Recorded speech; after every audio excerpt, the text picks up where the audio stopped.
138வது சங்கீதத்துல 8ஆம் வசனத்துல கர்த்தர் எனக்காக யாவையும் செய்து முடிப்பார். நம்முடைய கரத்தின் கிரியைகளை நெகிழ விடா ஆண்டவர் எனக்காக யாவையும் செய்து முடிப்பார். எனக்காக யாவையும் செய்து முடிப்பான்னு என்ன? என் வாழ்வில் என்ன குறை இருக்குதோ அந்த குறைய நிறைவாக்கி என்னை ஆசீர்வதிப்பார்.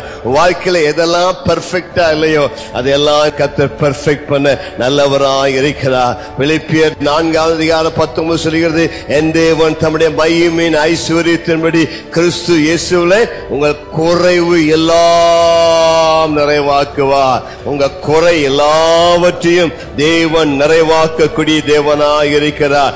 எந்த குறைவாக இருந்தாலும் கர்த்தர் அதை நிறைவாக்குவார். கர்த்தருக்கு மகிமை உண்டாவதாக.